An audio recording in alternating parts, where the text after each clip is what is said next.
मुंबई में गूंजे नारा महाश्रमण जी का जय जयकारा।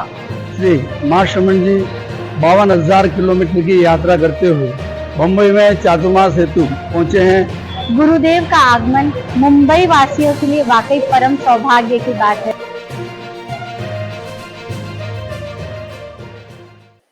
महावीर तुम्हारे चरणों में श्रद्धा के कुसुम चढ़ाए, हम ऊंचे आदर्शों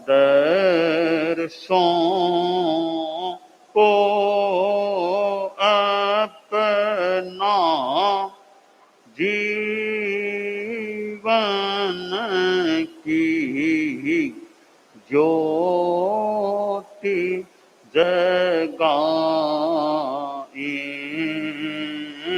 हम महावीर तुम्हारे चरणों में श्रद्धा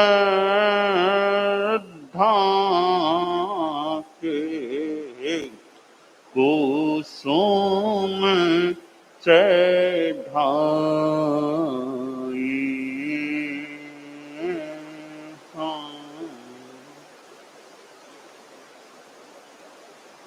पन्नगे च सुरेन्द्रे च कौशिके पाद संस्पृशि निर्विशेष मनस्काय श्री वीर स्वामिने नमः। भगवती सूत्र में कहा गया है, मोहनिज कम्मा शरीर पयोग बंधे ऋणम भन्ते कस्य कम्मस्य उदएणम गोयमा तिब्ब कोहयाये तिब्ब मानयाये तिब्ब माययाये तिब्ब लोभयाये तिब्ब दंसन मोहनिज्जयाये तिब्ब चरित मोहनिज्जयाये मोहनिज कम्मा शरीर पयोग नामा कम्मस्य उदएणम मोहनिज कम्मा शरीर पयोग बंधे। प्रश्न कर्मों के बंध के संदर्भ में हो रहे हैं। 3 कर्मों की बात हो जाने के बाद अब चौथा मोहनीय कर्म है। प्रश्न किया गया, भन्ते मोहनीय कर्म शरीर प्रयोग बंध किस कर्म के उदय से होता है? मोहनीय कर्म क्यों बंधता है? मोहनीय कर्म बंध के जो कारण बताए गए हैं उनमें तीव्र क्रोध, तीव्र मान, तीव्र माया, तीव्र लोभ, तीव्र दर्शन मोहनीय, तीव्र चारित्र मोहनीय, मोहनीय कर्म शरीर प्रयोग नाम कर्म का उदय। मोहनीय कर्म जिसको 8 कर्मों में सबसे ज्यादा अहितकर निकृष्ट कहा जा सकता है, कोई ऐसा कहने के पीछे द्वेष का भाव नहीं होना, तो वो बात है कि सेनापति कह दें, प्रमुख कह दें, वह मोहनीय कर्म है। एक मोहनीय कर्म समाप्त हो जाए फिर 7 कर्मों को खत्म होते 3 कर्म तो बहुत ही जल्दी क्षीण हो जाते हैं, शेष 4 कर्म भी बस उसी जीवन के अंत तक, यानी उसके बाद जन्म नहीं होता और समाप्त हो जाते हैं। इसलिए यह मोहनीय कर्म मूल है, साधना में बाधक बनता है, तो मोहनीय कर्म मुख्यतया है बनने वाला। साधु को गिराने वाला है तो मोहनीय कर्म है, श्रावक को श्रावकत्व से च्युत करने वाला है तो मोहनीय कर्म है। सम्यक्त्वी को मिथ्यात्वी बनाने वाला है तो मोहनीय कर्म है। और मिथ्यात्वी को भी महापापी बनाने वाला है, घोर नरक में ले जाने वाला है, तो मोहनीय कर्म मुख्य भूमिका संभवतः अदा करता है। तो मोहनीय कर्म का बंध क्यों होता है? तीव्र क्रोध, तीव्र मान, तीव्र माया, तीव्र लोभ, इनसे मोहनीय कर्म का बंध हो जाता है। तीव्र दर्शन मोहनीय, तीव्र चारित्र मोहनीय और मोहनीय कर्म शरीर प्रयोग नाम कर्म का उदय। तो ये कारण जो बताए गए हैं, एक प्रश्न हमारे संतों के सामने, साधियों के सामने रखा जा सकता है कि तीव्र क्रोध मोहनीय कर्म बंध का कारण है, तो थोड़ा हल्का फुल्का करे तो मोहनीय कर्म नहीं बंधता क्या? यह एक प्रश्न होता है। तो आगम का पाठ जो है, तीव्र को हयाए, तीव्र क्रोध, तीव्र मान, तीव्र माया, तीव्र लोभ। तो कोई पूछ ले कि मैं तीव्र तो क्रोध नहीं करता, थोड़ा डांटता हूं, थोड़ा गुस्सा करता हूं, थोड़ी गालियां देता हूं, तो मेरे तो मोहनीय कर्म का बंध नहीं होगा ना। तो यह एक प्रश्न है। हालांकि आगमकाल ने तीव्र शब्द का प्रयोग किया है, तो तीव्र प्रयोग क्यों किया गया? थोड़ा भी गुस्सा करे, किसी के थप्पड़ भी मार दी गुस्से में आकर के, तो क्या मोहनीय कर्म का बंध नहीं होगा? यह एक प्रश्न है।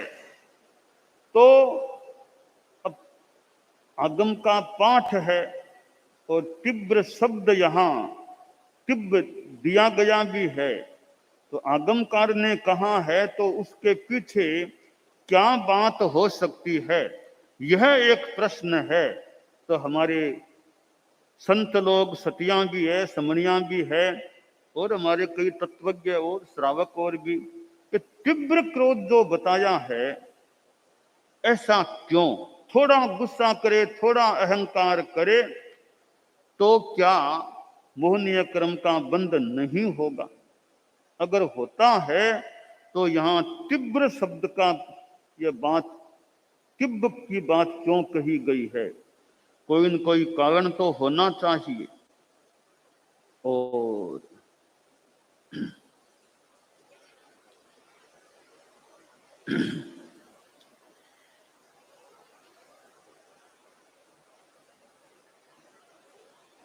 इस कारण के संदर्भ में अगर हम जरा विचार करें, तो एक बात हो सकती है इसके पीछे, कि यहां जो तीव्र शब्द का उपयोग किया गया है, कि तीव्र दंशन मोह निजाय, तीव्र तीव्र शब्द का प्रयोग किया है। एक विचार इसका मुनि दिनेश कुमार जी को इस बारे में बताना चाहें, तीव्र का प्रयोग क्यों किया गया? सामान्य कह देते कोह आए, को से, मान से, तीव्र का प्रयोग क्यों किया गया यहां पर? कोई दिनेश जी बता सकते हैं? बहुत श्रुत परिषद के मेंबर हैं दिनेश मुनि, तत्व ज्ञान जानने वाले हो। बनते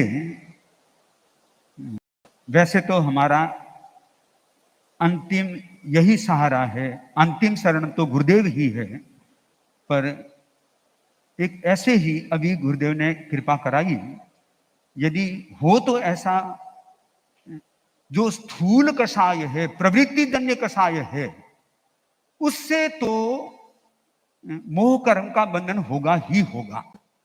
और वो कितना ही तीव्र है, वो स्थूल है तो इसका मतलब तीव्र तो है ही है। और सूक्ष्म है, उसमें जरूरी नहीं है कि वो बंद हो ही। 10वें गुणस्थान में लोभांश रहता है, वो इतना सूक्ष्म हो जाता है, वहां फिर मोह कर्म का बंधन नहीं होता है। तो ये यदि हो तो, यदि हो जाए, और तो कोई गुरुदेव जैसे एक वैसे तो थोड़ा विषय बनता है तो है कि 10वें गुण स्थान में वहां सूक्ष्म लोभांश है, वहां मोहनीय कर्म का बंध नहीं होता है।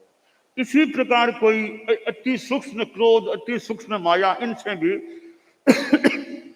कर्म का बंध न हो तो कोई ऐसा सिद्धांत हो तो बाकी तो केवल ही जाने, पर यह 10वें गुण स्थान वाली बात से थोड़ा समाधान मिल सकता है कि सूक्ष्म लोभांश से जैसे मोहनीय कर्म का बंध नहीं होता है, वैसे कोई विधि विधान हो कि सूक्ष्म क्रोध, सूक्ष्म मान, सूक्ष्म माया, इनसे भी मोह कर्म का कोई बंध न हो, बाकी जो भी तत्व हो। पर यहाँ कहाँ यही गया है, तीव्र क्रोध, तीव्र मान, तीव्र माया, तीव्र लोभ। तो अब ये जो मोहनीय कर्म बंध के कारण हैं, अब हमें यह ध्यान देना चाहिए कि ठीक है, शास्त्रकार की बात को हम थोड़ा सहारा बना लें कि शास्त्रकार ने तिब्ब कोहयाय कहा है, आगे तिब्ब मानयाय आदि कहा है, तो कम से कम तीव्र गुस्सा तो न करें, थोड़ा बहुत गुस्सा मान लो। हम व्यवहार की दृष्टि से चिंतन करें, बात करें कि ठीक है, एकदम वीतराग तो मान लो है नहीं, 13वां गुणस्थान तो है नहीं, 12वां गुणस्थान अभी है नहीं मान लो, तो फिर भी कभी आगम काल ने जो कहा कि हम तीव्र गुस्सा तो मत करो, थोड़ी बहुत कड़ाई भी कर ली, थोड़ा डांट भी दिया, थोड़ा कह भी दिया, तीव्र गुस्सा तो मन में न आए, तीव्र अहंकार तो न आए या न आए, हम तीव्रता से बचें। परिवार में आप लोग रहते हैं, मान लो पिता कभी पुत्रों को थोड़ा उड़मा भी दे, थोड़ा कभी डांट भी दे, थोड़ी शिक्षा देने के रूप में मान लो थोड़ा गुस्सा आ गया, थोड़ा डांट दिया, तो थोड़ा तो मान लो फिर भी गृहस्थ है, जीवन है, तो तीव्र गुस्सा तो न आए।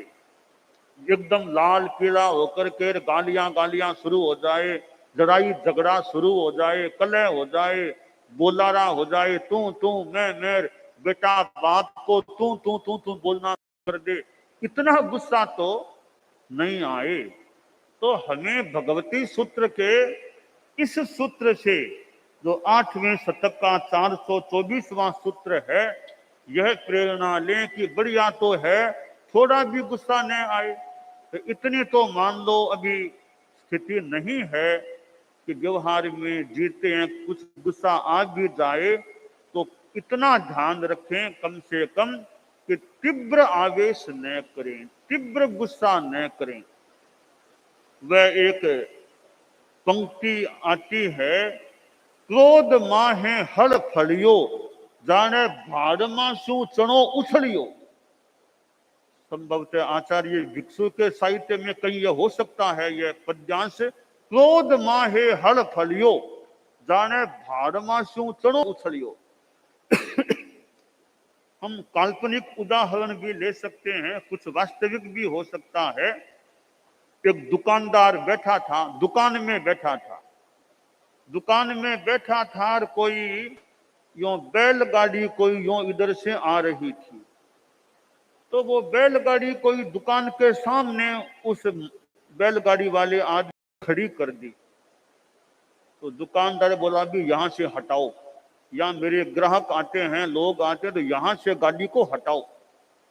तो वो बोला दिया तो आम रास्ता है, तुम्हारा क्या अधिकार है, तुम्हारी दुकान तुम्हारी है, कि रोड तो आम रास्ता, तुम कौन कहने वाले हो मुझे कि गाड़ी हटाओ, मैं गाड़ी क्यों हटाऊंगा, थोड़ा मेरे काम में यहीं रुकूंगा मैं। तो दुकानदार कहा, देखो मेरे दिक्कत हो रही है, मेरे ग्राहक आ नहीं पा रहे हैं, ये बीच में गाड़ी आ गई है तुम्हारी। कहा नहीं साहब मैं क्यों हटाऊंगा। यूं वो थोड़ी आपस में बात हो रही थी, इतने में दुकानदार को इतना गुस्सा आया, वो उछल करके उस गाड़ी के ऊपर जाके पड़ा, तो हटाते नहीं हटा, उछल करके जाकर के गाड़ी पर पड़ा, अपनी दुकान से उछल के यूं उधर आया। तब यह स्वामी यह जो पद्य है, क्रोध माहे हल फलियो, जाने भाड़ मासू चढ़ो उछलियो।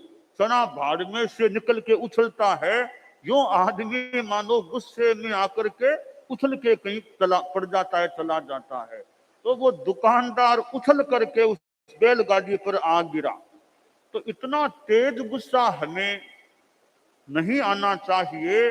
हम ऐसा ज्यादा मार पीट जैसा हो जाए, बोलने में तू तू गालियां ऐसा हो जाए, छोटे बड़े को भी तू तू बोलना शुरू कर दे, छोटी भाषा में बोलना शुरू कर दे, पिता को भी तुच्छ छोटी भाषा में बोलना शुरू कर दे, तो इतना गुस्सा नहीं आना चाहिए। ज्यादा अहंकार, थोड़ा बहुत तो मान लो आदमी है, कुछ अहंकार मन में आ जाए, कुछ वाणी में कभी आ जाए, तो ज्यादा घमंड का प्रयोग नहीं करना चाहिए। अब माया है, ऐसी माया नहीं कि दूसरे का बड़ा नुकसान हो जाए, तो माया की वृत्ति न रहे। लोभ भी अति न हो, अति लोभ हो न कर्तव्य है, अति लोभ न हो।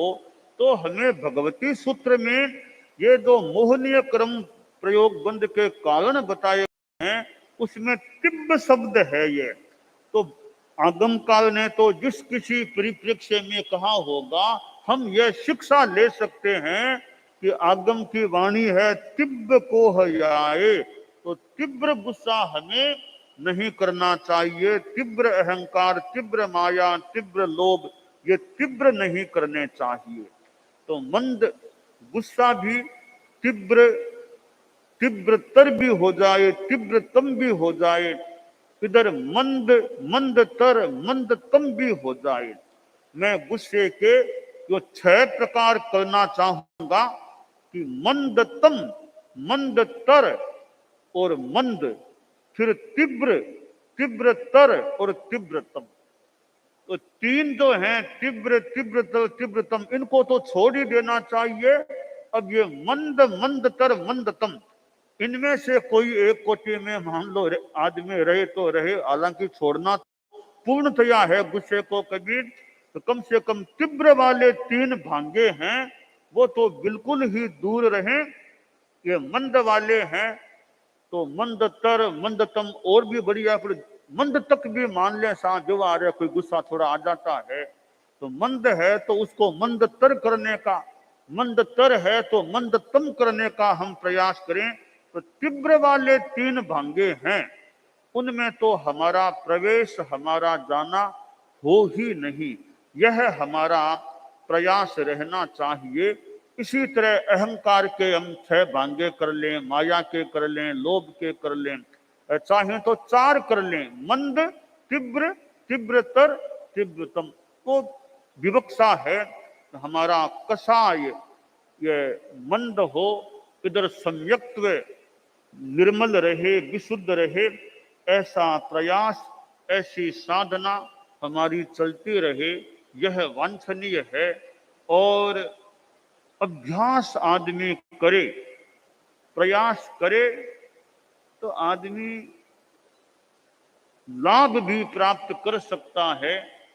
आदमी के पास आखिर अभ्यास है, पुरुषार्थ है, वो हमें यथासंभव तैयार करना चाहिए कि मेरा कषाय कम हो। एकदम घटना ऐसी घट रही है, गुस्सा आने की स्थिति बहुत बन रही है, तब भी गुस्से को पी जाना, गुस्से पर कंट्रोल रख लेना, गुस्सा नहीं करना, अपनी समझदारी रखना, दिमाग को शांत रखना, यह अपने आप में बड़ी बात होती है। आप लोग परिवार में रहते हैं, परिवार में अनेक जने बेटे पोते आदि आदि एक मकान में साथ रहते हैं, कई बेटे हैं और पोते हैं, सब लोग साथ रह रहे हैं, साथ में खाना एक रसोड़े में खाना होता है।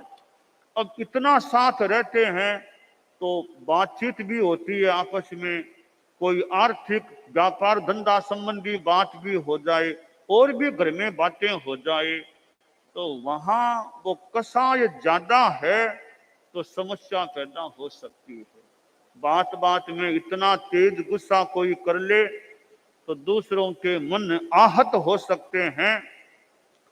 और अब ज्यादा डांटेंगे, थोड़ा बिना औचित्य डांट देंगे, मान लो आप बड़े हैं, बड़ों का सम्मान भी रखना एक हमारी साधु संस्था में भी मान लो अच्छी बात है, परंतु आप अगर ज्यादा अवांछनीय रूप में मान लो डांटेंगे, एक बार सुन लेंगे, 2 बार सुन लेंगे, 3 बार सुन लेंगे, आखिर वे सोचेंगे बार बार डांटते हैं तो कभी उनका मुंह खुल जाएगा, फिर वो वापस आपको शुरू कर देंगे।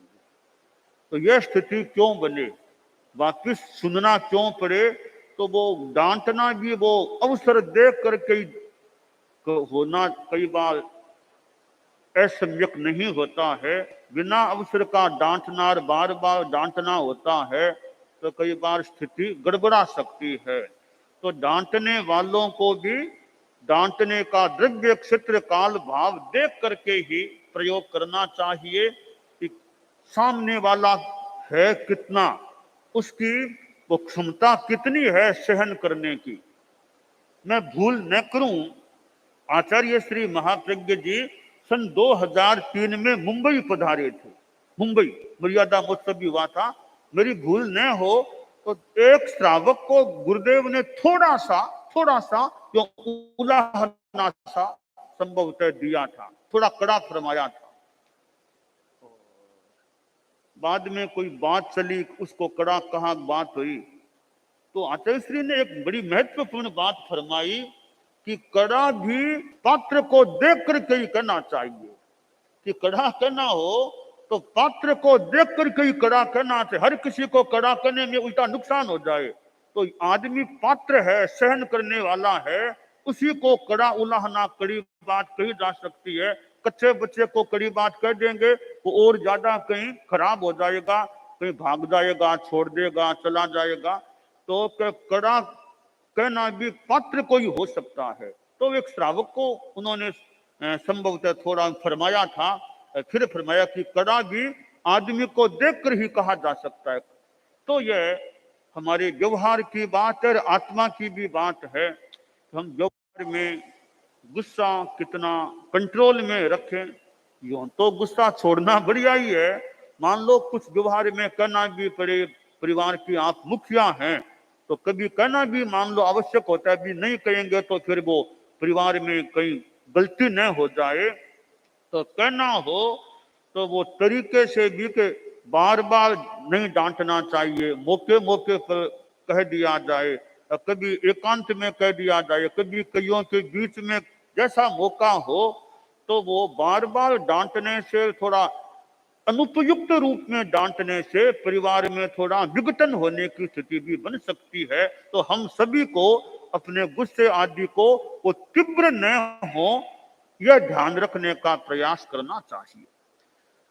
दानान शिष्ठम अभयपयाणम सच्चेषु या अनवज्जं वयन्ति तवेषु या उत्तमं भचेरं लोगुत्तमे समणेनाय पुत्रे।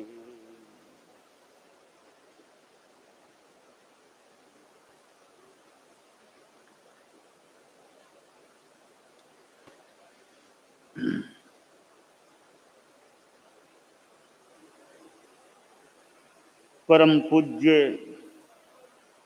कालूगणी उदयपुर में विराजमान है और दीक्षा को प्रसंग है।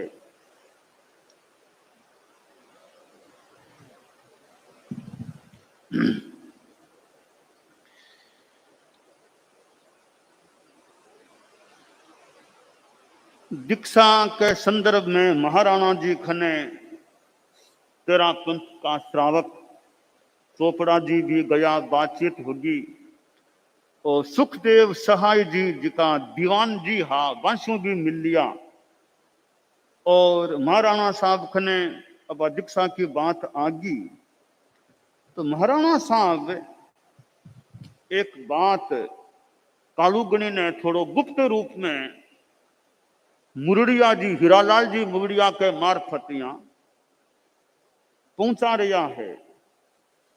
और वह बात यहाँ पहुंचावे है कालूगणी खने, मैं दिल्ली जाऊं तिन पहली यदि दीक्षा हो जावे तो सब हाल हकीकत मारी नजरिया सामने आवे। पाथल शू हक ना हक कोई दुष्ट रचे दुष्टानो।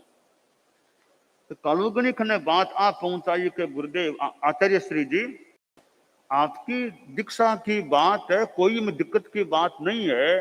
मारे खने विरोध का पत्र आयरा है, दीक्षा के विरोध में आयरा है, लोग मखने बात पहुंचाई है, तो लोगों में थोड़ो विरोध को वो माहौल है, परंतु कोई दीक्षा में कोई भी बाधा नहीं आन देवा में। एक दिक्कत की बात आ है कि मने यानी महाराणा जी के मने दिल्ली जानो है, तो मैं दिल्ली चलो जाऊं, मारो दिल्ली जाने को प्रोग्राम काटी शुद्धि में है, और आप दीक्षा मारे जाने के बाद में लारो अगर देवला, तो लारे पतो नहीं कोई कई प्रकार का लोग वैर कोई अड़ंगो डाल दे, विघ्न बाधा कर दे, कोई गड़बड़ी कर दे वे, तो वह एक कठिनाई की थोड़ी सी संभावना है। इस वास्ते मारे रहता रहता अगर आप दीक्षा करा दो, तो मैं रहूं तो पछे जल्दी से कोई हिम्मत को नहीं करे दीक्षा के प्रोग्राम में बाधा डालने की। तो हमारी उपस्थिति में मैं उदयपुर में रहूं, बीते बीते दीक्षा हो जावे तो ठीक रहे। बिया दीक्षा चौमासे में आपने हुआ करे, काटी में और में दीक्षा हुआ ही करे, परंतु उदय की रीत आ ही दीक्षा देने के बाद आगे ब्याह कर देनो। इस हिसाब से एकम ने दीक्षा दी जावे, या तो ठिकाने में ठंग दीक्षा दे दी पछे, या और कोई जगह जाकर ब्याह करके कठी जाकर दीक्षा दे दो, पछो ठिकाने में नहीं आना पड़े। इस हिसाब से संभावना आ हो रही है कि कालुगणी मिक्सर बद्दी एकम ने दीक्षा दिला देवे। आपने कोई अड़ास को नहीं काटी में, तो उदयपुर की बात रीति मेवाड़ उदयपुर की, तो दीक्षा दिया पछे पाछो आगे ब्याह कर देनो, पाछो मतलब नहीं आनो ठिकाने। जना असंभावना बनी के मिक्सर बदी एकम ने दीक्षा हो जावे, परंतु कालुगणिक ने आ बात आई कि महाराणा को निवेदन या चिंतन है कि काटी शुद्धि में मैं पछे चलो जाऊंगा दिल्ली, तो पहली दीक्षा करा दो, तो मैं हूं, तो कोई दीक्षा में विघ्न बाधा आने की संभावना को नहीं रहे यहाँ खास। तो कालुगणी इस बात पर गौर करायो है। सुन संकेत सचेत संगपति जोर गौर फरमावे, पांचम कार्तिक विद दीक्षा की तिथि निर्णीत करावे। तो कालुगणी इस हिसाब से महाराणा जी की बात ने ध्यान में रख के काटी बदी पंचू ने दीक्षा देनी फरमा दी, निर्णित कर दियो।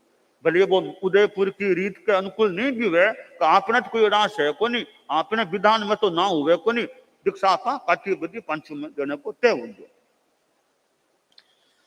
और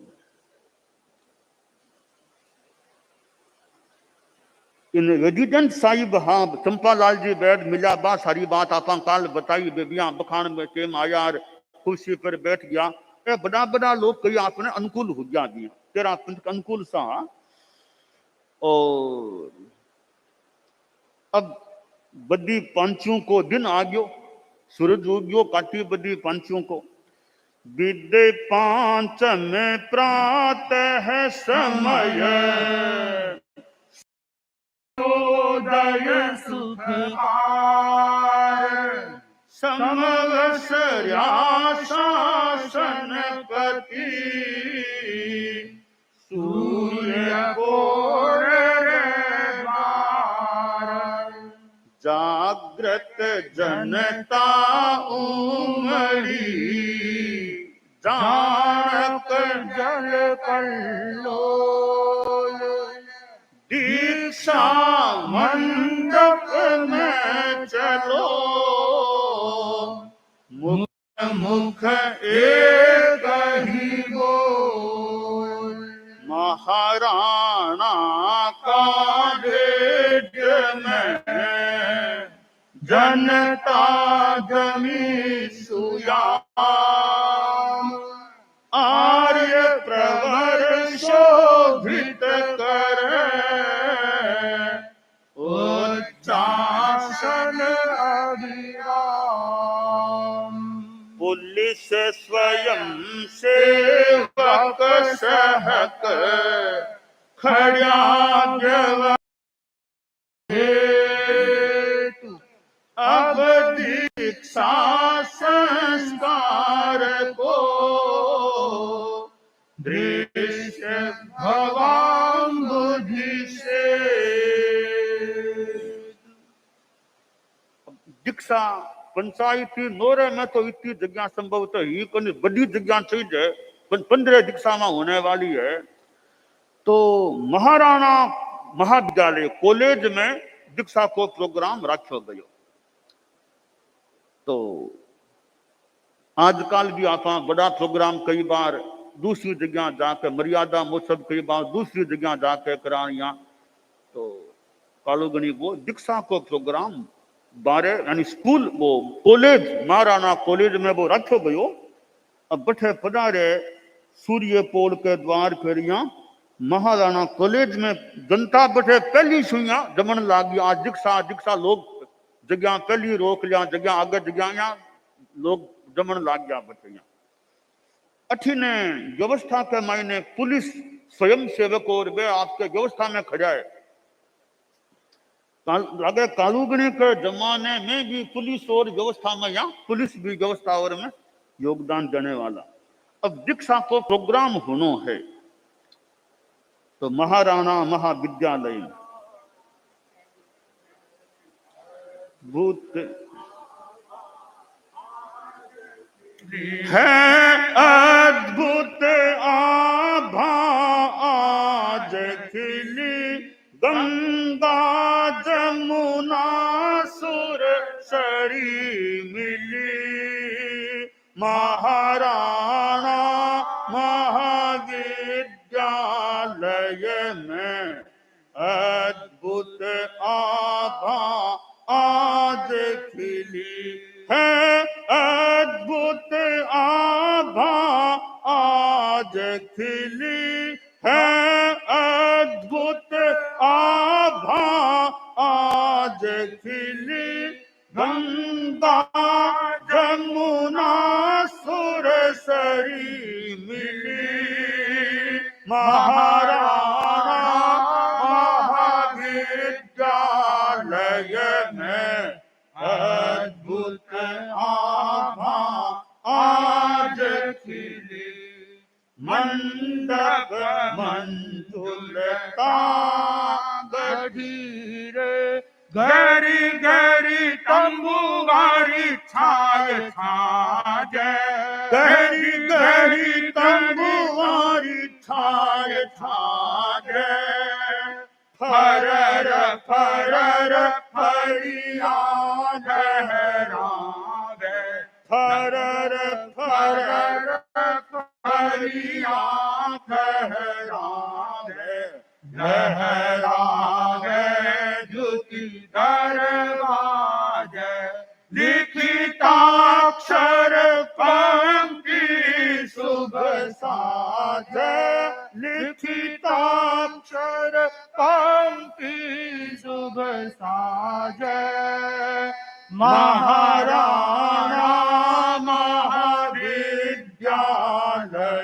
में अद्भुत आभा आज खिली। चार तीरथ रथ सो जुड़ो रे। ऊपर गणवन अधिराजा। ऊपर गणवन अधिराजा। संयम सज्जित अंग सुरंगो।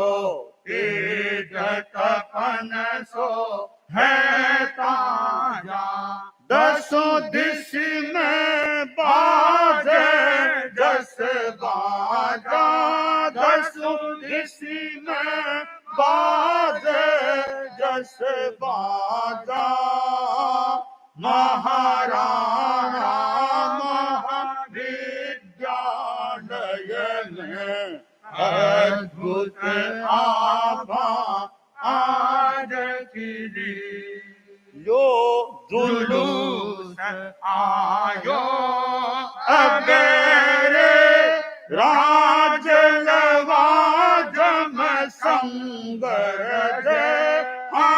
राज लवाजम संगर जय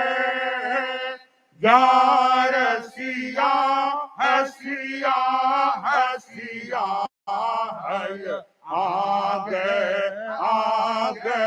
घोर सजय रण धन रण कंकण वाद्य गजय रण धन कंकण वाद्य गजय महाराणा महाविद्यालय अद्भुत आभा आज खिली है अद्भुत आभा आज खिली गंगा जमुना सुरसरी मिली महाराणा महाविद्यालय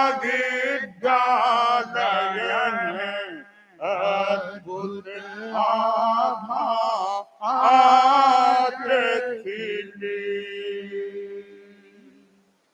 परम पूज्य श्री पधार गया है, दीक्षा समारोह के मंडप में विराजमान हो गया है। आज महाराणा महाविद्यालय को रूप मानो खिल गयो तथा इतना बड़ा आचार्य श्री पधारिया है, इतना संत सत्या जो भी इतनी परिषद उपस्थित है, जो वो रंग मानो खिल गयो है। और अब गुरुदेव अब वो दीक्षार्थियों को जुलूस आ रही है, जो के मायने जुलूस आ रही है तो राजकीय लवाजमे के सागे आ रही है, राजकीय लवाजमे के सागे। और लवाजमे के मायने घोड़ा 11 घोड़ा भी आगे चल रहा है। 11 घोड़ा हुए है, वे 11 घोड़ा इन्हें रण कंकण वाद्य ए भी सागे जुलूस के मायने दीक्षार्थियों के जुलूस में ए दो चीजा है, 11 घोड़ा और रण कंकण वाद्य। राणा जी की असवारी के सिवाय कोई जुलूस में आवे को नहीं है। राणा जी को जुलूस में आवे 11 घोड़ा रण कंकण वाद्य, बाकी को नहीं आवे आप उनसे। किंतु राणा जी की विशेष आज्ञा शू कि दीक्षा के जुलूस के मायने घोड़ा भी बराबर सागर या रण कंकण वाद्य चालिया।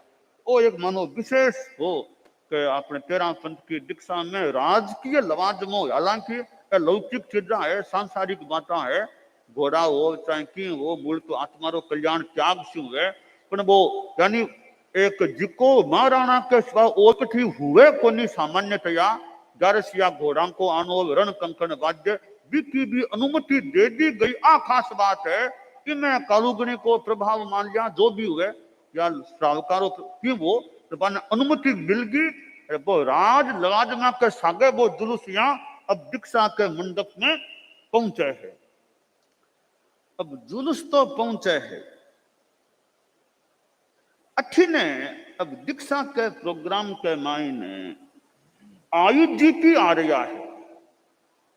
आयुजीपी हाँ लक्ष्मण सिंह जी सागे सुपरिटेंडेंट जो पुलिस का सुपरिटेंडेंट जो भी आ मंग नाम है कि रणजीत सिंह जी पंचोली। ए 2 जना एक अधिकारी लोग वे कालुगणी खने दीक्षा के समारोह में बैठे आ रहा है। गुरुदेव ने प्रणाम करे, वंदन कर कर अब थोड़ी सी एक फिर विघ्न बाधा की बात हो रही है। कब दीक्षा को प्रोग्राम हो रही है, गुरुदेव पधार गया है, जुलूस मानो आज्ञोक आने वालों है। अब वे 2 अधिकारी लोग का राज का अधिकारी वे कालुगणी खने आवे है। अब कालुगणी खने आया है, वे कालुगणी से कुछ बात करे, दीक्षा के बारे में बातचीत करे। कालुगणी खने आकर के कभी दीक्षा कहीं क्या हो रही है, कहीं बात है, कालुगणी जानकारी ले रहा है। अब प्रश्न है भी दीक्षा को प्रोग्राम तो शुरू होने वालों है, दीक्षा होने वाली है। अब एंड टाइम पर राज का अधिकारी आकर कालुगणी बातचीत करे दीक्षा के बारे में, और कहीं वो क्यों हो रही है कि दीक्षा को प्रोग्राम थे, देखो कुण ना कहे पर बातचीत अब क्यों करो थे। अब पूछताछ या बातचीत दीक्षा के बारे में क्यों कर रहा हो, इरो कारण कहीं बताइयो यहाँ गयो है कि दीक्षा का विरोध को तो प्रयास हो ही हो, तो पैम्फलेट छपा दिया, बिरो घणो मान लो असर कोनी हुयो।